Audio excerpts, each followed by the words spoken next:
list, you don't have to write it down. You have to write it down for capital M, definitely, but you should write it down for capital M. But for M1, the objects in the surrounding are really not that much, so mental note is sufficient. So if I draw a boundary for M1 in my mind, I am going to get the objects in the surrounding for M1 as, अरे कौन नहीं join कर पा रहा है यार, unlock हो गया है, गलती से हो गया था मुझसे, मेरे को नहीं पता चला। कहाँ है, लॉक मीटिंग नहीं है।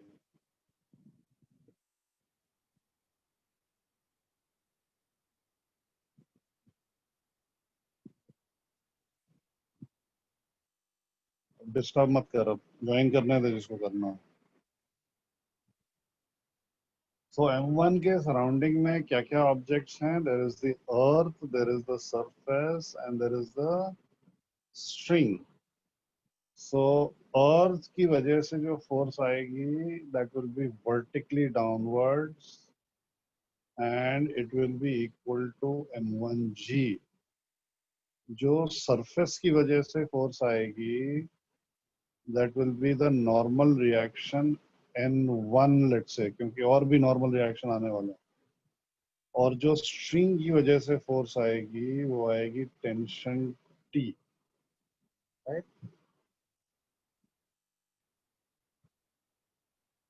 हाँ भाई, तीनों के बनाने, रिस्पेक्ट में नहीं, तीनों के फ्री बॉडी डायग्राम बनाने। तो this is the free body diagram of M1. Okay, now I'm going to change the slide to make the free body diagram of M2. M2 में एग्जैक्टली है, और surface or string में भी first will make a replica of M2 and then we'll make, due to earth the force is M2G,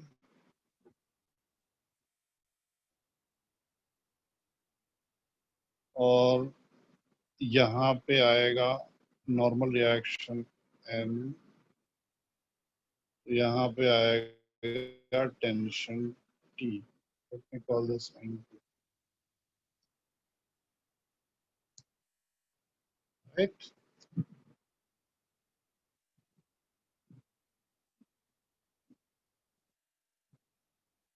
ये आया सबको समझ में M1 M2 का? Anybody who is not clear, please tell me. कोई मुझसे कौन पूछ रहा था? नहीं, सिस्टम तो मैंने दिया हुआ है ना, क्वेश्चन में मैंने दिया हुआ है ना कि draw the free body diagram for all objects. That means that one by one you have to choose every object as the system. मैंने पहले M1 चूज किया एज द सिस्टम, फिर M2 चूज किया एज द,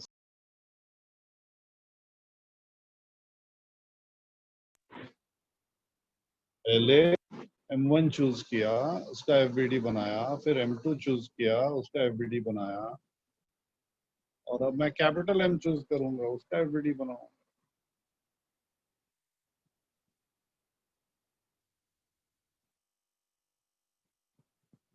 हाँ, normal है। हाँ।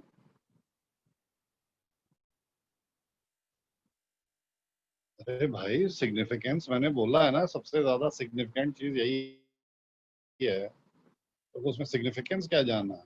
इसके बिना कुछ नहीं कर सकता, FBD के बिना कुछ नहीं हो सकता। अगर FBD नहीं बना तो फिजिक्स गया, खत्म। This is one of the basic tools of analysis of a problem. नहीं, you don't have to make FBD for all objects marked M. क्या क्या बकवास कर रहा है यार? कोऑर्डिनेट एक्सिस कहाँ से आ गया इसमें? हाँ भाई, N1 नॉर्मल है ना, और क्या है? कैसे कैसे सवाल पूछ रहे हो तुम लोग? क्या हो गया है? किसी ने नाश्ता नहीं किया सुबह सुबह? था क्या हो कुछ?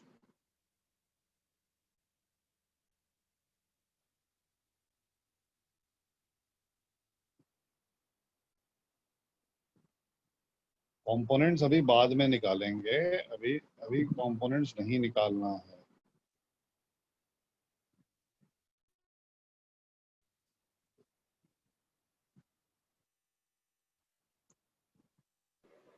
Hello sir. हाँ सर मतलब अभी जितने भी फ्री बॉडी डायग्राम हमें बनाने थे उसमें हर एक ऑब्जेक्ट को हमें ये सिस्टम मान के इंडिविजुअली बनाना पड़ेगा। और क्या? वो जो अच्छा उसी उसी डायग्राम में जो तूने जो कचड़ा मचा के रखा है वो नहीं करना है। Okay sorry sir. अलग अलग अलग अलग, ताकि हमें क्लैरिटी रहे हर हर ऑब्जेक्ट। Okay sir.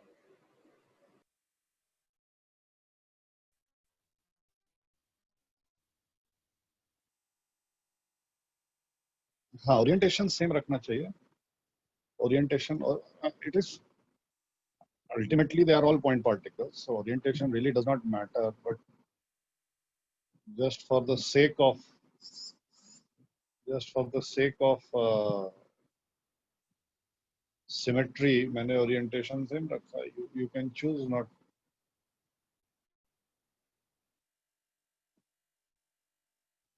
हाँ तो गलत किया ना, तभी तो मैं बोल रहा हूँ पार्थ। सबको ये आप, I hope you are not thinking कि एक बार होमवर्क करना है। ये वाला होमवर्क 2 बार करना है, एक बार नहीं करना। Again, I am telling you that drawing FBTs is very, very important. And today we are also going to learn the next step. Okay?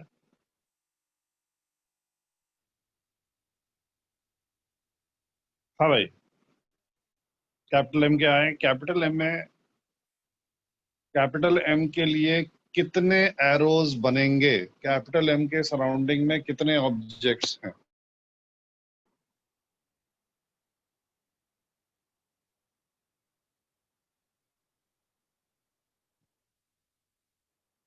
Capital M के सराउंडिंग में कितने ऑब्जेक्ट्स हैं? बहुत बढ़िया शानत, यस। नहीं तनिषा गलत, महक गलत, सोनल सही। शायद क्या होता है? हार्दिक गलत, रजत गलत, तनीषा गलत, फिर से पार्थ गलत। क्या हो गया है भाई?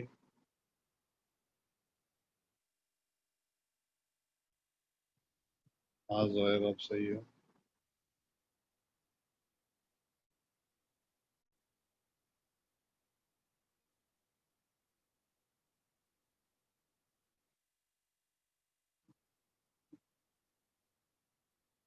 There will be 6 arrows. There are 6 objects. String, of course, string है ना वहाँ पे।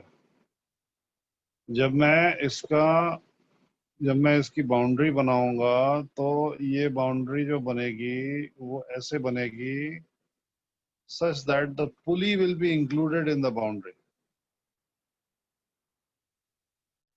हाँ तो महक पहली बार, अच्छा ओके, हाँ तो महक सही तो बोला ना मैंने, महक सही बोल रही है।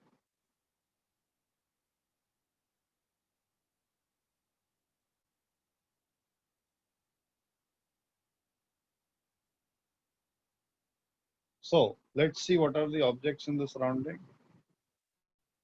एक पॉइंट से स्टार्ट करते हैं, क्लॉकवाइज चलते हैं या एंटी क्लॉकवाइज चलते हैं। रेड से मैं मार्क करते चल रहा हूँ। Surface of M1 is touching the capital M. Surface of the floor is touching capital M. Surface of M2 is touching capital M. This string is touching capital M, and this string is touching capital M. Right, so 1, 2, 3, 4, 5, and then there is the earth, which of course I have not drawn here. I cannot draw here. So there are 6 objects in the surrounding of capital M. Now, let's draw these 6 forces. Please again see very carefully. यहाँ पे mistake के बहुत scope हैं, और एक बार आप समझ गए तो फिर mistake का कोई scope नहीं. अर्थ की वजह से there is mg, right? अर्थ की वजह से there is mg. Now, what will be the direction of the normal reaction which will act on the direction of normal reaction will be like this, right? Direction of normal reaction will be like this. So therefore, the next force on this will be in this direction, and its value will be N1. So the question that you should be asking is, why is the value N1, or why should it be N1? So before I go further, I want to quickly discuss the third law. Very good, Pratiksha, yes. Third law of Newton. Please ध्यान से इधर देखना है, और जो लोग video game खेल रहे हैं, वीडियो गेम बंद कर दो थोड़ी देर के लिए. The third law is very unique. Okay, and whatever version of the third law, रजत चुप रहना, पहले यहाँ पे देख मैं क्या बोल रहा हूँ. Stop typing. The third law is very unique. Okay, it is unique because of the fact कि जो आपको पढ़ाया गया है वो most probably गड़बड़ है. So please try to understand what I am saying. We have on a surface kept a block of mass m. आपके टेबल पे मैंने एक कॉपी रखी हुई, किताब रखी हुई. तो इस किताब पे फोर्सेस क्या क्या हैं, और ये फोर्सेस किसकी वजह से हैं, right? I am asking you two questions. I'm asking you two separate questions. Question number 1, what are the forces on the book on your table, or on this block of mass M kept on the surface? And number 2, who is generating these forces, right? Ha.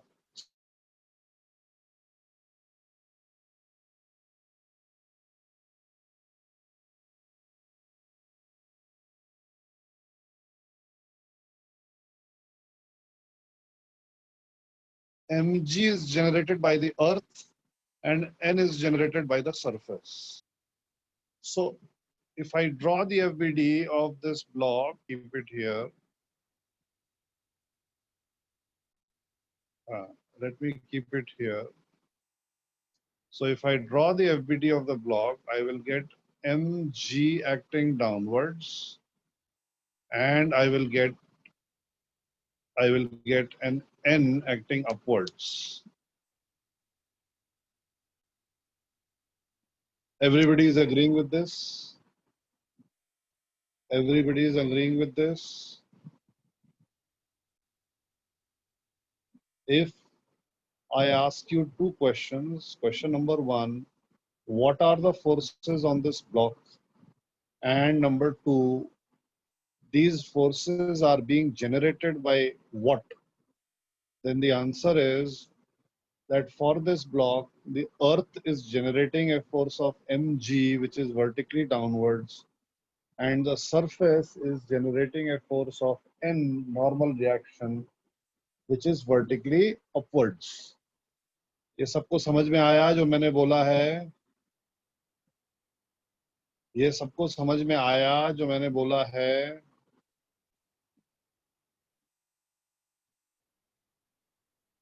Now Let me draw the same diagram, थोड़ा सा अलग. ये block है और ये अर्थ है. Please notice, I never draw the earth. यहाँ पे मैं अर्थ को ड्रॉ कर रहा हूं. ये ब्लॉक है और ये अर्थ है. इस अर्थ ने ब्लॉक के ऊपर mg फोर्स लगाया ऐसे. तो न्यूटन का थर्ड लॉ ये बोलता है कि जो ब्लॉक है वो अर्थ के ऊपर इक्वल एंड ऑपोजिट फोर्स लगाएगा. I am going to repeat. अगर अर्थ ने ब्लॉक के ऊपर कोई फोर्स लगाया तो ब्लॉक अर्थ के ऊपर इक्वल एंड ऑपोजिट फोर्स लगाएगा. इनफैक्ट अगर मेरे पास कोई भी सिस्टम है और इस सिस्टम के सराउंडिंग में एक ऑब्जेक्ट है, ऑब्जेक्ट 1, तो फर्स्ट लॉ के हिसाब से necessarily, I just want to make it a bigger diagram. First law के हिसाब से नेसेसरली इस सिस्टम पे ये ऑब्जेक्ट 1 फोर्स लगाएगा, right? There must be a force due to this object 1 on the system, and I am going to write it like this. So this is the force on the system which is generated by object 1. Newton's third law tells me that if an object in the surrounding is applying a certain force on my system, then my system must be applying an equal and opposite force on that surrounding object.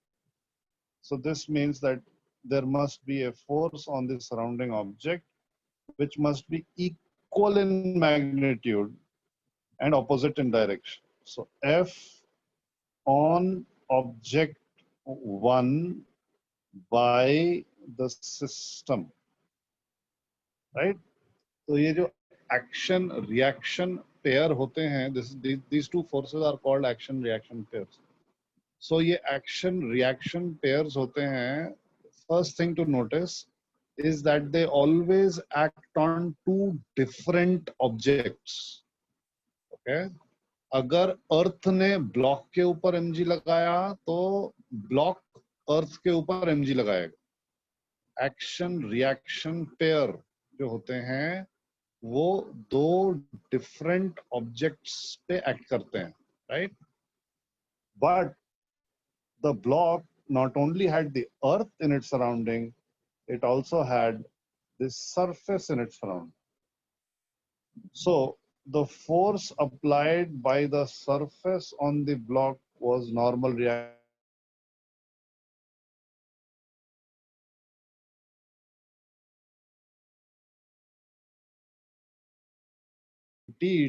That the force on the right, but it will be in opposite direction.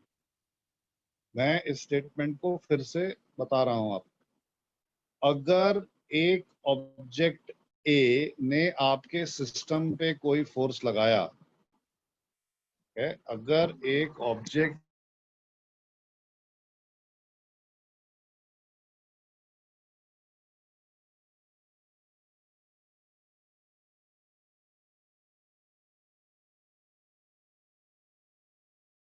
ए पे equal अर्थ ने object के ऊपर MG लगाया तो object अर्थ के ऊपर, आवाज गई क्या? एक मिनट, रुक जाओ. यस कैसे बोल रहा, जब आवाज चली गई है तो. एक minute, let me change my network. अभी आ रही है आवाज? अभी नॉर्मल आ रही है आवाज? Should I change my network और शुड आई कंटिन्यू? अभी आ रही है ना? ठीक. I will repeat. if on a system and object A is applying some force. आपने किसी सिस्टम को चूज किया है और उसके सराउंडिंग में एक ऑब्जेक्ट है जिसको मैं नाम दे रहा हूं ऑब्जेक्ट ए। उस सिस्टम के ऊपर ऑब्जेक्ट ए ने कोई फोर्स लगाया है, तो थर्ड लॉ के हिसाब से सिस्टम उस ऑब्जेक्ट ए के ऊपर इक्वल एंड ऑपोजिट फोर्स लगाएगा। अगर अर्थ ने ब्लॉक के ऊपर mg फोर्स वर्टिकली डाउनवर्ड लगाया है, तो ब्लॉक अर्थ के ऊपर mg फोर्स वर्टिकली अपवर्ड लगाएगा। अगर सरफेस ने ब्लॉक के ऊपर वर्टिकली अपवर्ड नॉर्मल रिएक्शन लगाया है, तो ब्लॉक सरफेस के ऊपर वर्टिकली डाउनवर्ड नॉर्मल रिएक्शन लगाएगा। The word reaction in normal reaction has got nothing to do with action-reaction pair. Unfortunately, the word reaction has been used, so you should not ever confuse. Okay? तो अभी आप कुर्सी पे बैठे हो, आप कुर्सी आपके ऊपर नॉर्मल रिएक्शन फोर्स लगा रही है, आप भी कुर्सी के ऊपर नॉर्मल रिएक्शन फोर्स लगा रहे हो। Okay, right? कुर्सी फ्लोर के ऊपर नॉर्मल रिएक्शन लगा रही है, फ्लोर कुर्सी के ऊपर नॉर्मल रिएक्शन लगा रहा है। तो ये जो फ्लोर और चेयर के बीच में जो फोर्सेस हैं, ये इक्वल एंड ऑपोजिट हैं। फ्लोर के ऊपर जो नॉर्मल रिएक्शन चेयर ने लगाया है और चेयर के ऊपर नॉर्मल रिएक्शन जो फ्लोर ने लगाया है, ये equal and opposite.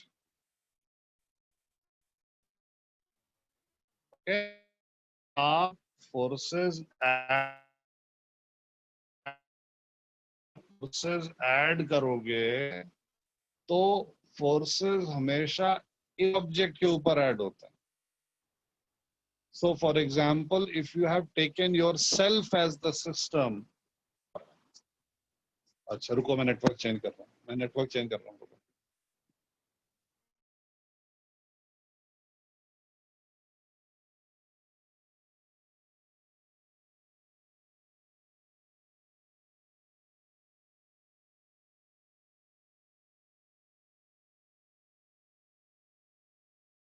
So testing 1 2 3 1 2 3. Hello.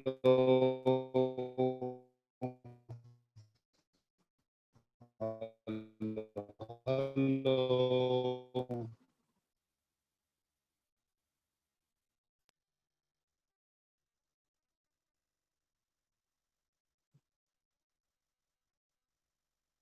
मेरी आवाज आ रही है? अभी भी लैग कर रही है?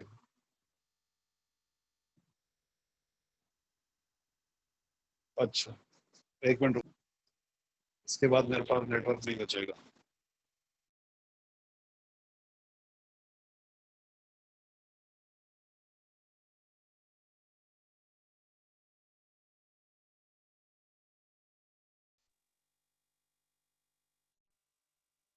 Is it okay? Is it better?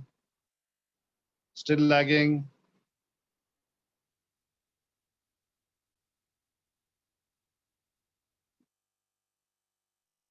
Pratiksha, Aryan,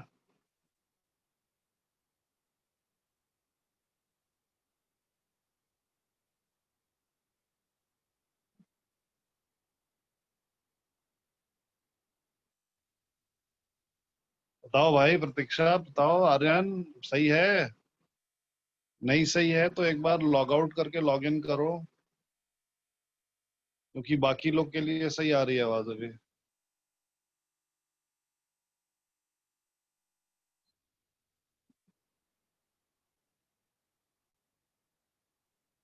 चलो ठीक है, मैं फिर से रिपीट कर रहा हूँ। Action reaction pair are two forces which act on two different objects. Okay, action reaction pair are two forces which act on two different objects. These two objects must be applying an equal and opposite force on each other. So if you choose a system and you choose an object A in its surrounding, then if object A is applying a force F on your system, then your system will apply a force minus F on the object in the surrounding. Now, if the object in the surrounding is also a part of the problem, right, then this action reaction pair is useful. If the object in the surrounding is not a part of the problem, then the action reaction pair is not useful. Okay, for example, if the earth is applying a force on the block mg, then the block is applying an equal and opposite force mg on the earth. But nobody is ever going to ask me the acceleration of the earth. Therefore, this action reaction pair is almost always useless. Okay, this action reaction pair is almost always useless for us. However, in this problem, when I considered M1 as a system,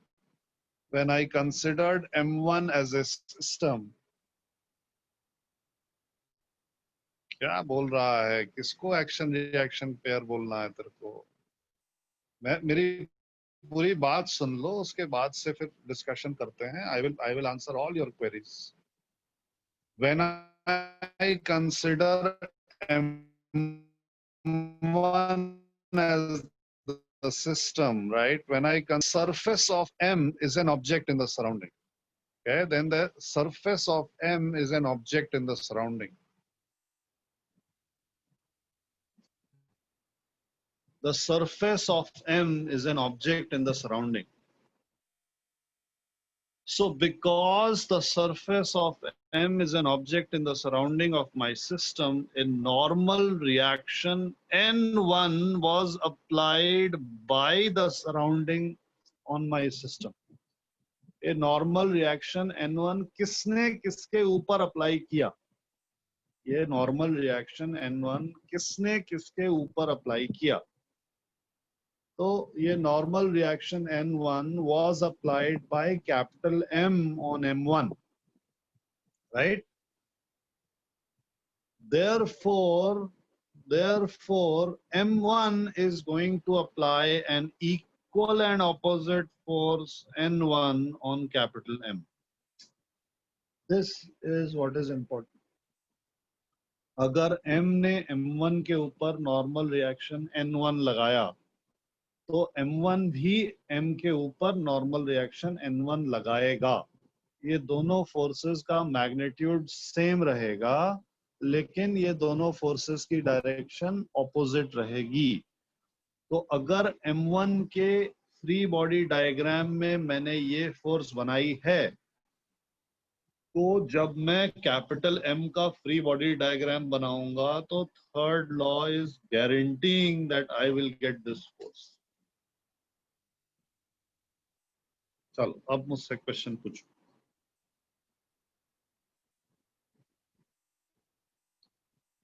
please ask me now.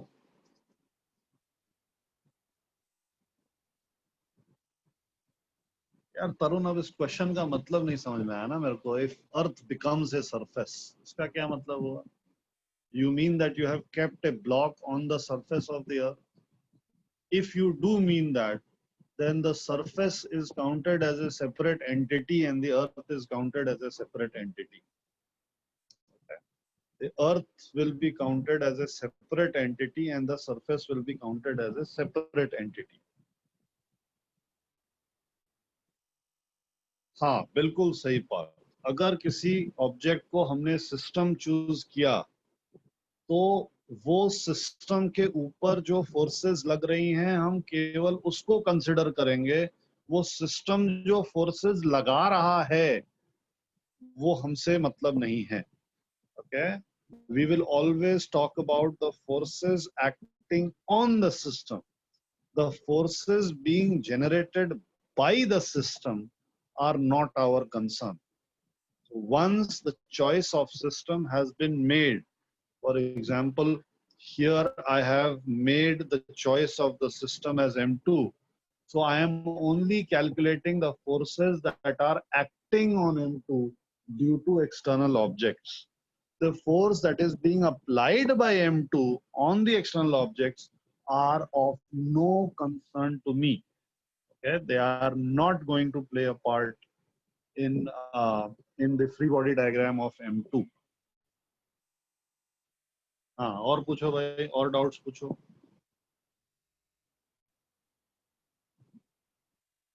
अब वो किसका consequence है ये हम नहीं discuss करेंगे. Normal reaction किसका consequence है हम ये नहीं डिस्कस करेंगे. हम बोलेंगे नॉर्मल रिएक्शन है, और अगर ग्रेविटी गायब हो जाएगी तो डेफिनेटली अभी I will show you when I tell you the second law. I will show you that you can actually work out the value of normal reaction, and yes, indeed, in the absence of gravity, normal reaction will become zero. But this will only be for a very small subset of cases. Normal reaction is generally not dependent on gravity. और कोई question?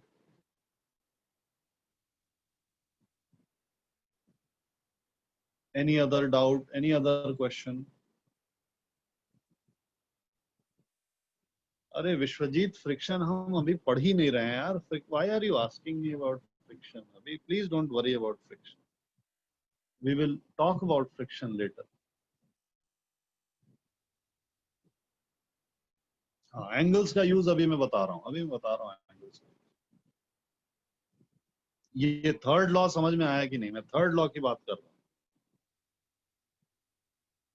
N और M G opposite, फिर opposite, फिर क्या? ये देख, ये देख, ये देख, एन और एम जी ऑपोजिट है क्या?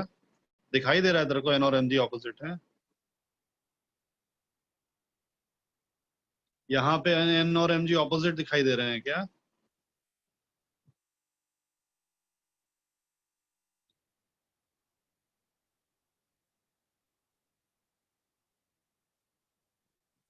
चलो, so I will move on to the free body diagram construction of this.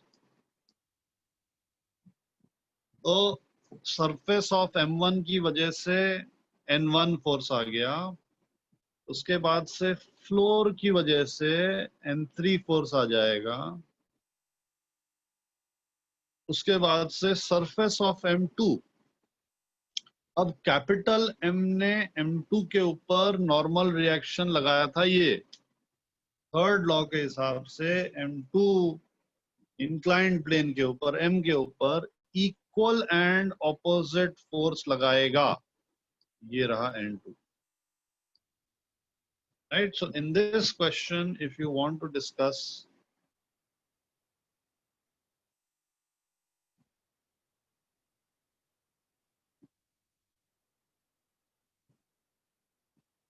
यार, ये प्रसन्ना, इसी the words that you are using, you know, इसके लिए एक वो होता है,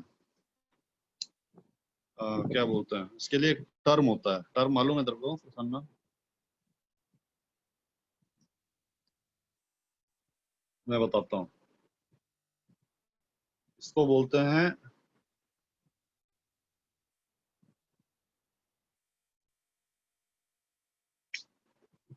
इसमें एच भी होता है कहीं, एच पता नहीं कहाँ होता है, मेरे ख्याल से डब्ल्यू के बाद होता है. तो ये वर्ड कभी सुना है प्रसन्ना?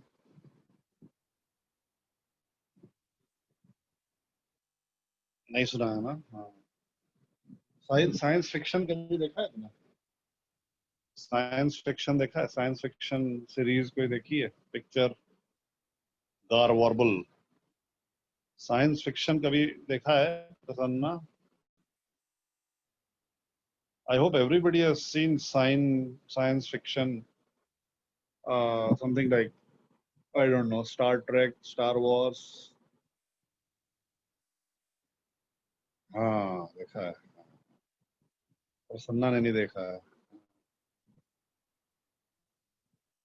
तो उसमें क्या है कि साइंटिफिक टर्म्स को लेते हैं और साइंटिफिक टर्म्स का वो एक वर्ड सैलेड बनाते हैं, ठीक है, और वो वर्ड सैलेड जो है वो परोस देते हैं and everybody is happy. For example, the quantum frequency of the electric field will be directly proportional to the gravitational potential. तो ये इंडिविजुअल वर्ड्स सबके मीनिंग हैं। अब मैंने क्या किया कि सारे वर्ड्स को मैंने स्ट्रिंग टुगेदर कर दिया, making a coherent sentence in English, but A completely incoherent sentence scientifically, completely incoherent scientific sentence. कोई मतलब नहीं है इसका, लेकिन इंडिविजुअल वर्ड्स का बहुत मतलब, राइट?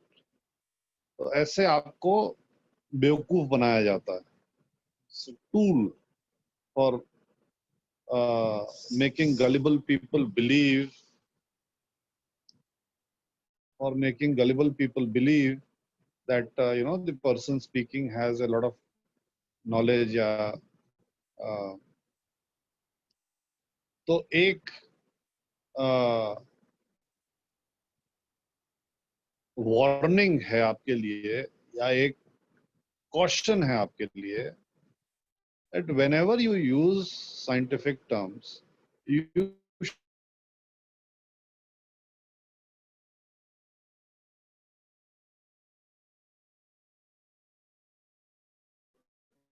okay, ठीक है ना?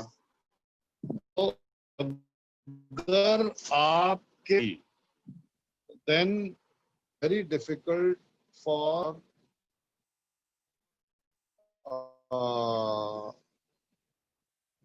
any person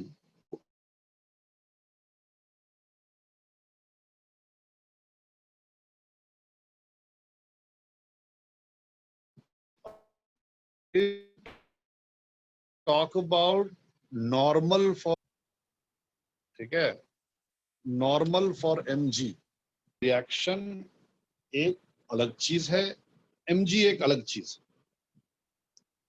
ठीक है ना? अब अगर मैं दोनों वर्ड्स को मिक्स कर दूं तो उसका कोई मतलब नहीं। So the term normal reaction for mg has got no meaning whatsoever.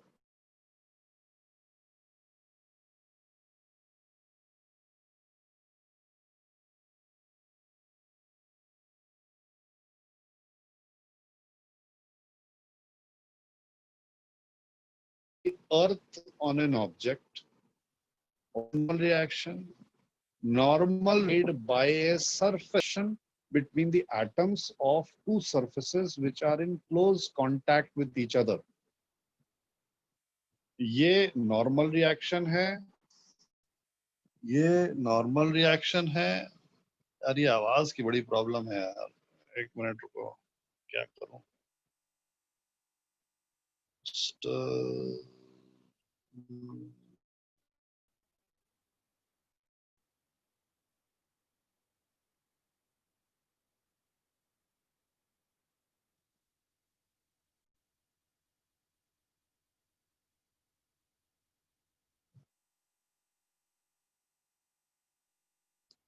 अच्छा, आज तो मैं कुछ नहीं कर पाऊंगा, but I will try to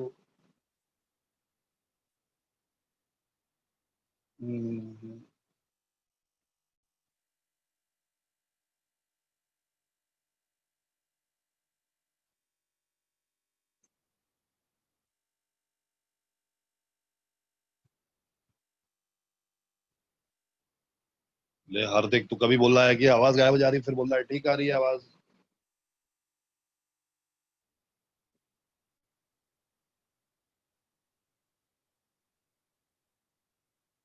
अच्छा अभी ठीक है क्या? ओके, चलो जब तक ठीक है तब तक लेट अस। हाँ प्रसन्ना, तो मैं ये बोल रहा हूँ कि आप जो मुझसे पूछ रहे हो ना वो गार वॉर्बल है.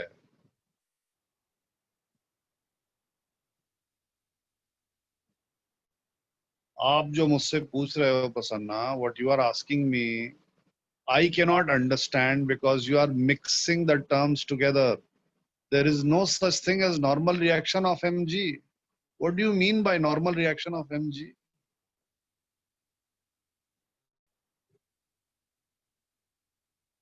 Right? इसका कोई मतलब नहीं है ना. Velocity of force. अब velocity भी word होता है, force भी word होता है, लेकिन velocity of force का कोई मतलब नहीं. Mg is generated by the earth. Mg is a force applied by the earth on an object, and therefore an object applies a force mg on the earth. mg force earth ने आपके ऊपर अभी लगाया हुआ है और आपने अर्थ के ऊपर mg फोर्स अपनी तरफ लगाया हुआ है.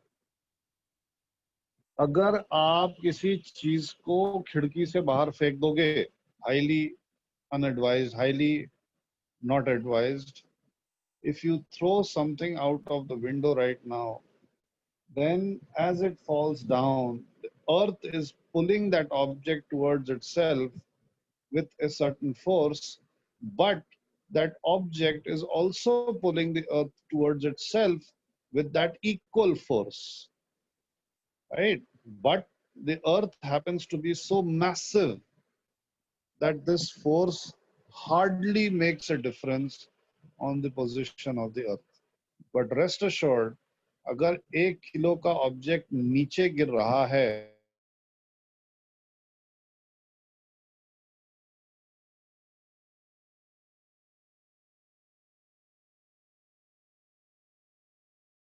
के ऊपर लगा रही है. 1 kg का object due to the earth is 1g, and the object is applying a force 1g on the earth in the opposite direction.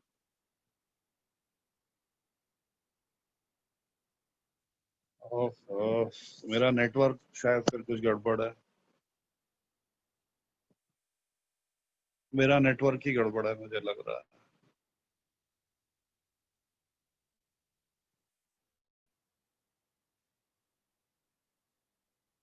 Clear है ना आवाज अभिन? भैया जिसको क्लियर नहीं आ रही एक बार ट्राई करो यार इसको. You exit the meeting and you log in again. अबे हॉटस्पॉट शिफ्ट कैसे, क्या मतलब है तेरा यार?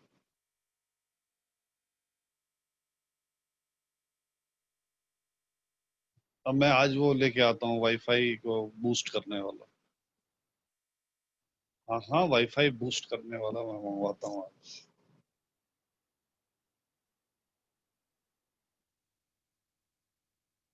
हॉटस्पॉट क्या बोल रहा है शौनक तू? हॉटस्पॉट क्या चीज होती है?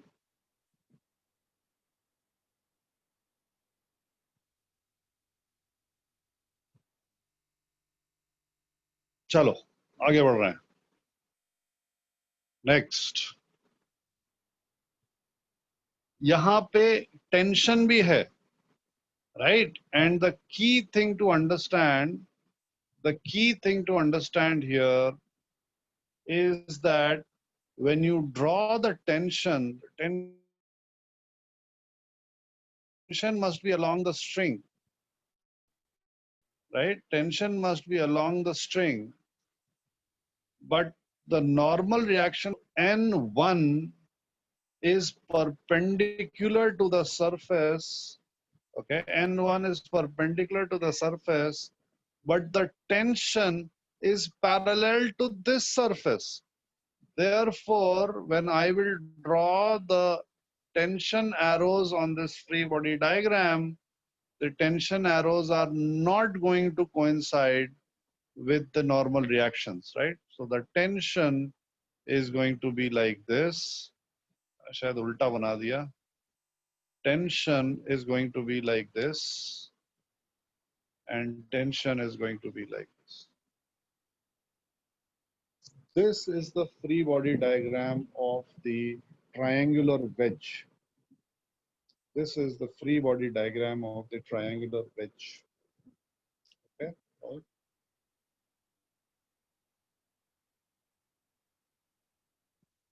हाँ सही है।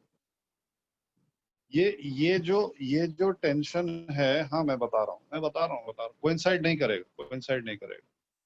ये वाला जो टेंशन है ये इस सरफेस के पैरेलल है। ये वाला जो टेंशन है ये इस सरफेस के पैरेलल है। लेकिन ये जो N2 है, ये जो N2 है ये इस सरफेस के perpendicular.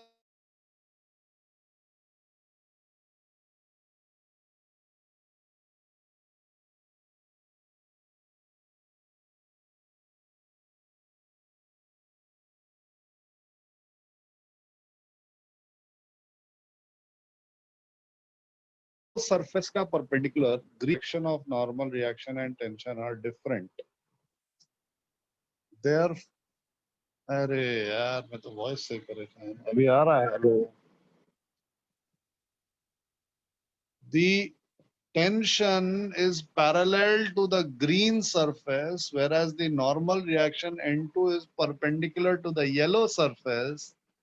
And since the green surface and the yellow surface are inclined at different angles, somebody was asking me alpha beta क्यों दिया है? वो इसलिए दिया है ताकि आपको पता चले कि भाई ये दोनों surfaces का inclination angle different है. Therefore, the tension arrow, which is parallel to the green surface, and the N2 arrow, which is perpendicular to the yellow surface, they cannot coincide with each other. They must be in different directions. Okay, so T, जो मैंने T circle किया हुआ है, that is parallel to the green surface, or N2 is perpendicular to the yellow surface. हाँ, अगर दोनों 45 degree angle हो जाएंगे तो डेफिनेटली वो कोइंसाइड कर जाएंगे. Yes, coincidence is a possibility but it is not going to be the norm. Coincidence will not be the norm.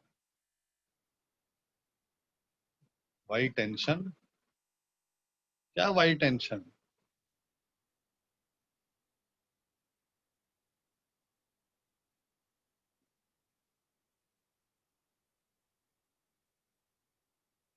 अरे भाई ज्योमेट्री, भाई हार्दिक, ज्योमेट्री नाम की चीज होती है. वाह प्रसन्ना वाह. टेंशन कहाँ से आया? क्या कर रहा है? स्ट्रिंग नहीं है पुली के ऊपर? पुली के ऊपर स्ट्रिंग नहीं लगी है? कल ही तो बताया था.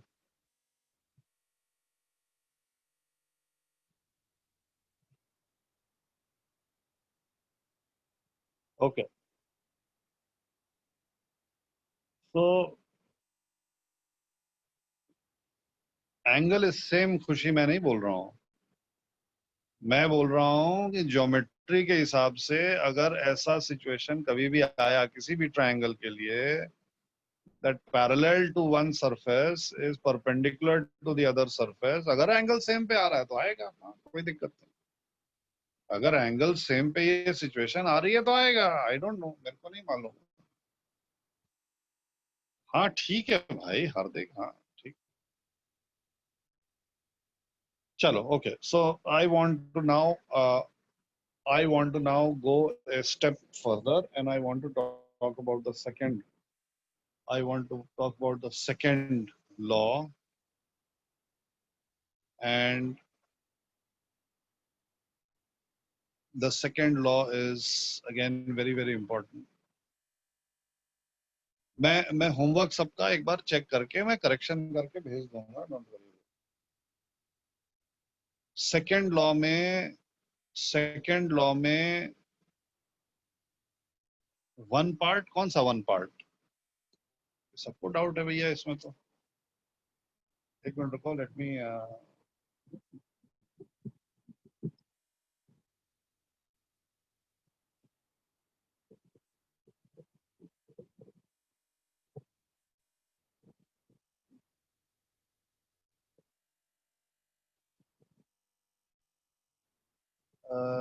एक मिनट रुको.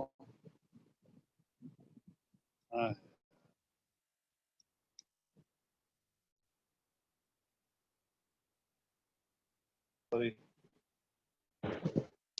मैंने गलती से किसी को कॉल किया है, सॉरी। चैतल को कॉल कर दिया लगता है।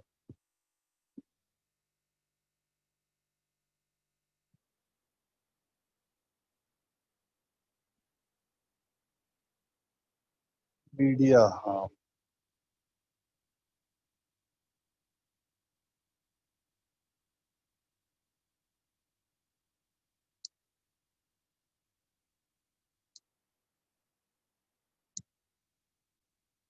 हाँ बताओ कौन सा एग्जाम्पल वन की बात हो रही है?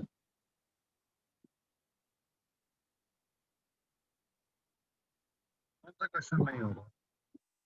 एक मिनट।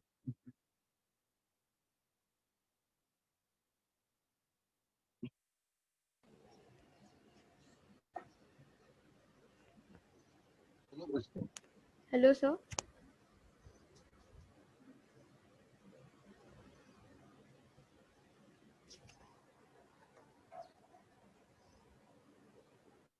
हेलो खुशी। हाँ सर, अभी आपकी आवाज नहीं आ रही है। सर अभी आ रही है। Oh no, no no no, मेरे को आवाज ही नहीं आ रही है।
भैया वीडियो ऑन हो जाता है, म्यूट हो जाता है, पता नहीं क्या हो रहा है भाई मेरे साथ।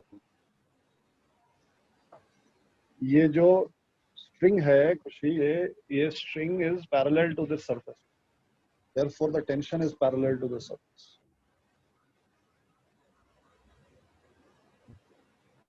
सर अभी आवाज आ रही है?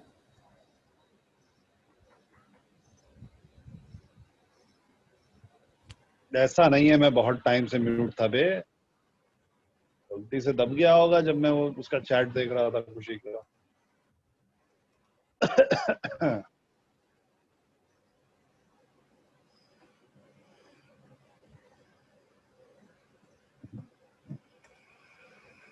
हाँ, अब आगे बढ़े। कौन सा पार्ट वन कौन सा बोल रहे थे प्रतीक्षा, कौन सा बोल रही थी? Example two G part. हाँ, string is always parallel Khushi, always has to be parallel. अगर पैरेलल नहीं होगा तो वहां पे कुछ और इफेक्ट्स आने लग जाएंगे जो हम बहुत बाद में पढ़ेंगे। I part example two, example two का आई, हाँ ठीक। एक मिनट देख के। एग्जाम्पल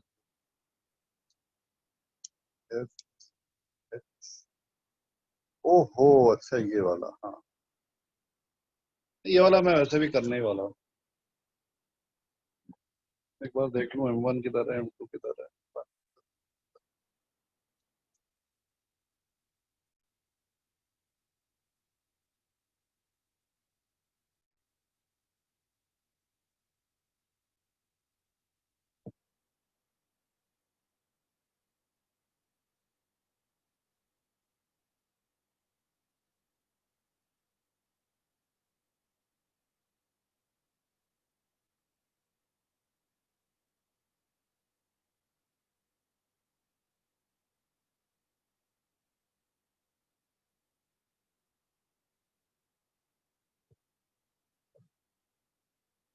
M1 के लिए M1G, you'll have N1 and you'll have T.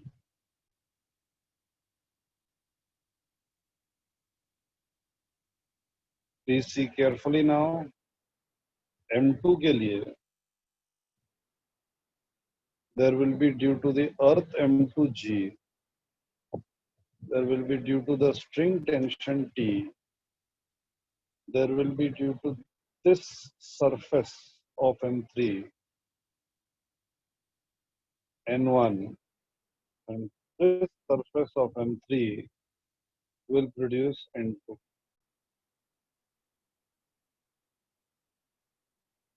And for the big guy, for the M3 wala,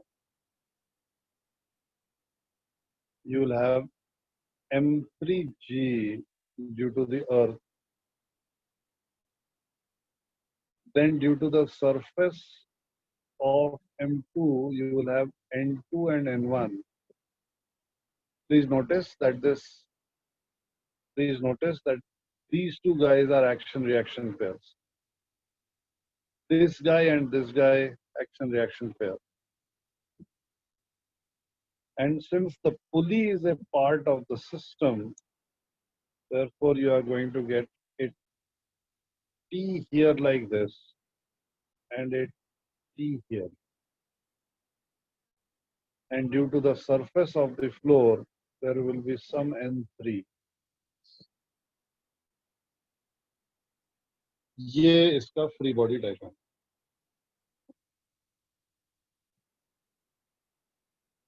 दो surfaces से contact में है ना, दो अलग-अलग surfaces है ना, M2 के दो surfaces हैं, normal of N1 तो N1, oh sorry, ये N0 इसको ले लो यहाँ पे, don't take this as N1, मैंने गलती कर दी, don't take this as N1, take this as N0, ये कोई और normal reaction, ये normal reaction कोई और है, ये सब unknown values है ना, तो मैं केवल सर बड़े वाले ब्लॉक में एक M1 का भी कॉमन लगेगा ना? अगेन मेरे को आवाज नहीं आ रही है, बहुत सही, अरे ओके सर, मैं मैं आपको आ रही है, आवाज आ रही है? ना आवाज ही नहीं आ रही, वॉल्यूम ज्यादा है, वॉल्यूम तेज,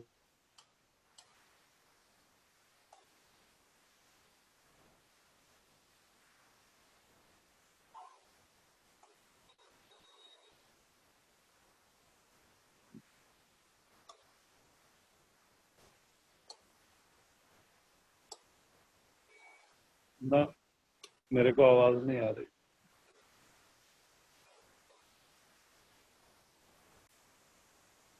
टाइप करके ही पूछ लो भाई अभी फिलहाल के लिए, just type and ask, I will tell.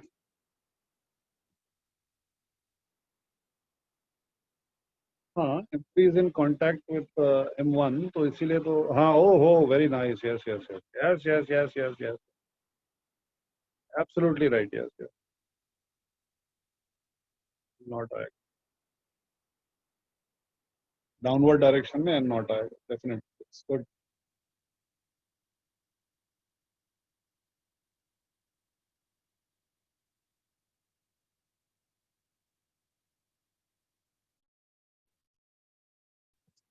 Clear है अभी ये?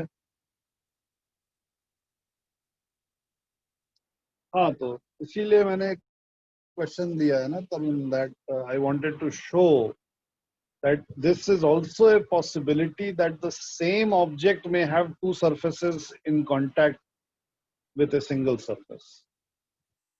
तो M2 के contact में जो दो surfaces हैं वो same object के ही हैं, लेकिन तब भी उसका जो फ्लोर की वजह से M3 आया है भाई, फ्लोर नीचे जमीन पे जो रखता है M3, तो M2 के contact में जो दो surfaces हैं वो same body के हैं, लेकिन तब भी normal reaction अलग रहेगा।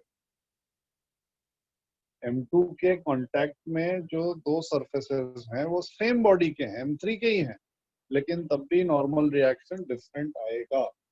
Different surfaces mean different normal reaction, right? So the different surfaces may be that of the single object. ऐसा हो सकता है. That is why I gave the question. हाँ, कोई नहीं, ये होमवर्क फिर से करना है भाई, सबको फिर से करना है. Of course, if you did not include the pulley, it is wrong. तो क्वेश्चन होएगा ही नहीं. अल्टीमेटली ये जितने क्वेश्चन नीचे के डायरेक्शन में इसलिए बनाया है क्योंकि look at the pulley. Look at the pulley. पे जो टेंशन लगेगा away from the object, away from the object. तो पुली के ऊपर एक टेंशन नीचे लग रहा है और एक टेंशन लेफ्ट में लग रहा है. वही M3 के ऊपर भी लग रहा होगा. तो टेंशन टी नीचे बनाया है और टेंशन टी लेफ्ट में बनाया. If you don't make the correct FPD, that's it, the question is over. उसके आगे नहीं जा सकते. नहीं नहीं, पूरा करना पड़ेगा ना. फॉर एग्जाम्पल ये जितने क्वेश्चन मैंने इसमें दिए हैं, जितने क्वेश्चन मैंने दिए हैं, ये सारे क्वेश्चन को हम एक्चुअली सॉल्व करेंगे. इसमें जो जो या find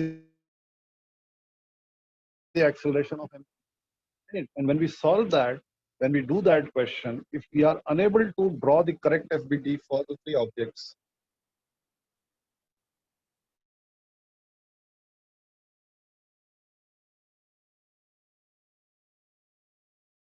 be able to do the question.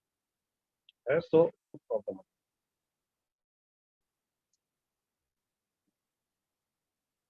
हाँ, लेक्चर 2 में आज भेज दूंगा, भूल गया. चलो ठीक है, तो विल स्टॉप हियर. अगला मैं आगे अब नहीं करवा रहा हूँ. Please do this again and on Saturday then will discuss the second law. Yes, अगर ऑब्जेक्ट बॉक्स के इनसाइड है तो बिल्कुल, हाँ बिल्कुल बिल्कुल करना पड़ेगा. ठीक है, चलो. I am sorry about the network issues. I will try to solve it by tomorrow. हाँ, तो M3 पे लगाया ना मैंने टेंशन, अभिजीत देखना. N1 and N2 for M3. अरे ये N1 and N2 किसने किसके ऊपर फोर्स लगाई है? अबे ये बता मेरे को. N1 and N2 किसने किसके ऊपर फोर्स लगाई है? ये आया समझ में? M2 के FBD में N1 और N2 किसने फोर्स लगाई है? अरे विश्वजीत, जो क्वेश्चन मैं पूछ रहा हूँ उसका जवाब देना. M2 के ऊपर N1 और N2 फोर्स किसने लगाया है?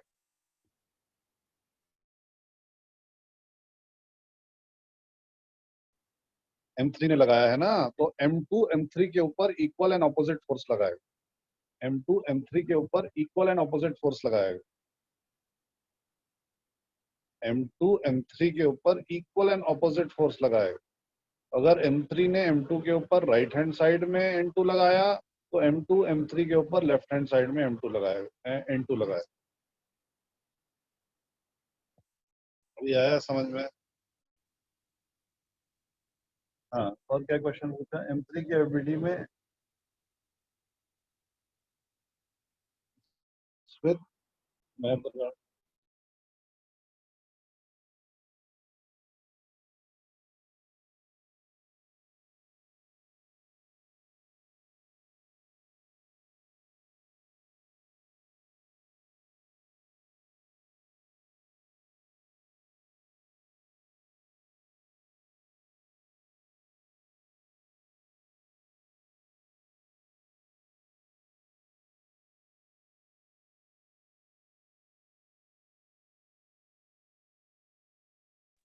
सॉरी, म्यूट हो जा रहा है यार. क्या हो रहा है यार ये? स्मिथ, मेरी आवाज आ रही है तेरे को? Smith, can you hear me?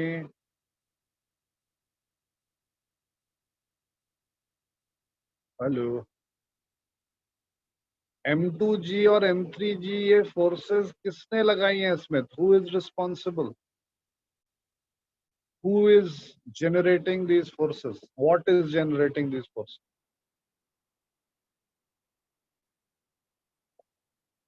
Earth, gravity, right? So please never get confused by the fact कि M1G force M3 पे लगाएगा. M1G force M3 पे लगेगा क्योंकि M1 is kept on M3. Please never get confused with this. M1G is a force which is exclusively applied by the Earth on M1. M2G is a force which is exclusively applied by the Earth on M2. Right? M2 cannot apply a force M2G upon M3. ऐसा नहीं हो सकता. Gravity की वजह से जो force लग रही है वो अर्थ एक ऑब्जेक्ट के ऊपर लगाता है. M2 और M3 के बीच में जो फोर्सेस हैं वो नॉर्मल रिएक्शन की हैं. M1 और M3 में जो फोर्सेस हैं नॉर्मल रिएक्शन की फोर्सेस हैं.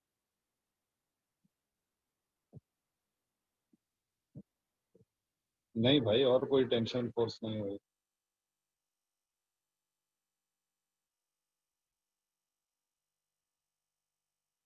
नहीं, कहाँ पे भाई अभिजीत? तीन तीन रस्सियां कहाँ दिखाई दे रही हैं? तीन स्ट्रिंग कहाँ दिखाई दे रहे हैं?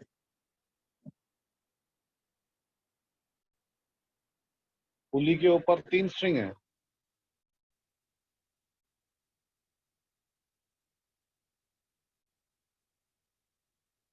तो रस्सी से तो पुली बांध के दिखाना ना, जो ऊपर की तरफ ऐसे खड़ा है. एक बार दिखाना ना.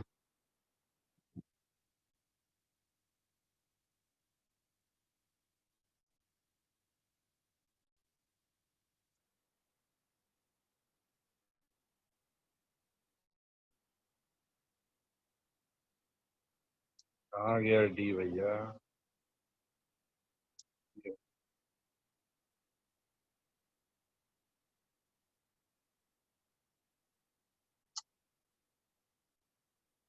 हाँ देखो, M2 in D part. M2 in D part.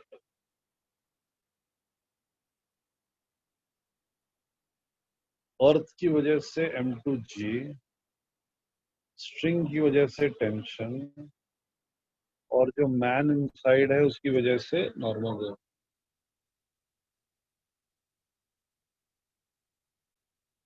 This is FBD for M2 and 2D. आदमी के ऊपर सरफेस नॉर्मल रिएक्शन ऊपर लगा रहा है, तो आदमी सरफेस के ऊपर नॉर्मल रिएक्शन नीचे लगा है.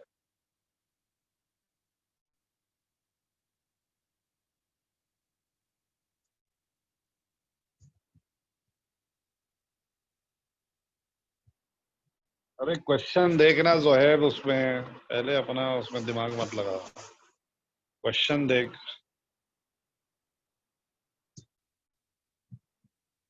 मैंने सारे क्वेश्चन बहुत केयरफुली चूज करके दिए हैं. I have tried to cover almost everything that will come in front of you in this chapter. अगर आपने ये सारे FBD कायदे से बना लिए तो बहुत इजी हो जाएंगी.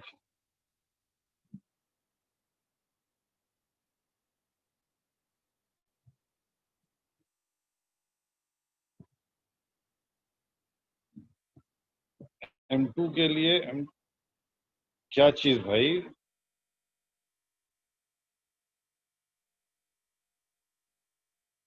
क्या क्या क्या क्या क्या क्या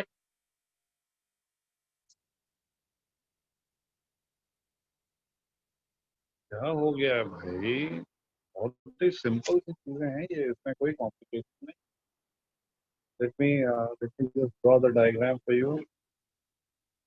Let me just draw the diagram.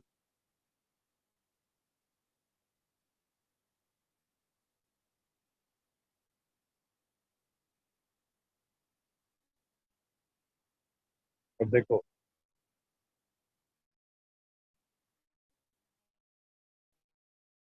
देखो इधर, ये और दूसरा है M2 का.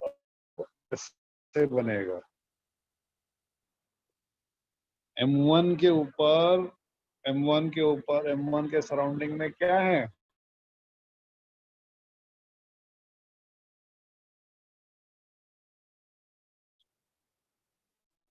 M1 के सराउंडिंग में ऑब्जेक्ट है, ये M1 है ना, तो कुछ है ही नहीं।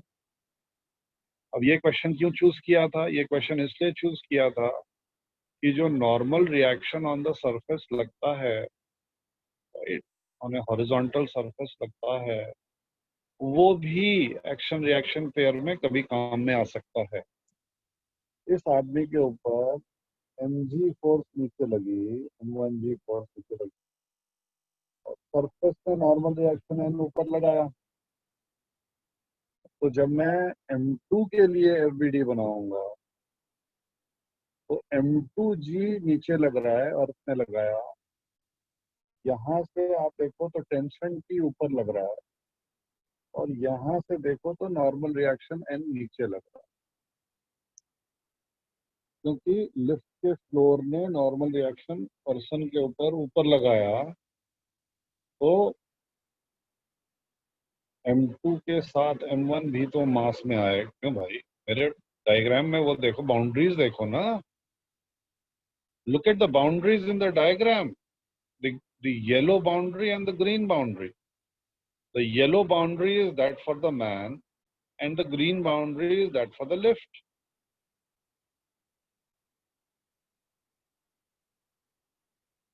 Okay? फिर से करो भाई, ये पूरा एक्सरसाइज फिर से करो. Do it again, please. चलो, I'll leave you now and please do all the questions once again and send them to me. On Saturday, we'll discuss the second law. Third law आ गया ना सबको समझ में? कंफ्यूजन नहीं होना चाहिए, वो आपको कार्ट और घोड़े वाले प्रॉब्लम में कोई बेवकूफ ना बना दे। घोड़े ने कार्ट के ऊपर फोर्स लगाया तो कार्ट घोड़े के ऊपर फोर्स लगाया। हाँ हाँ, वही तभी मैं बोला ना, सही करके भेजो, आराम से करना है प्रॉब्लम। थिंक, ऑब्जर्व, थिंक तो ज्यादा नहीं करना है, ऑब्जर्व करना है सिर्फ। चलो, okay, I will leave you, I will see you on Saturday.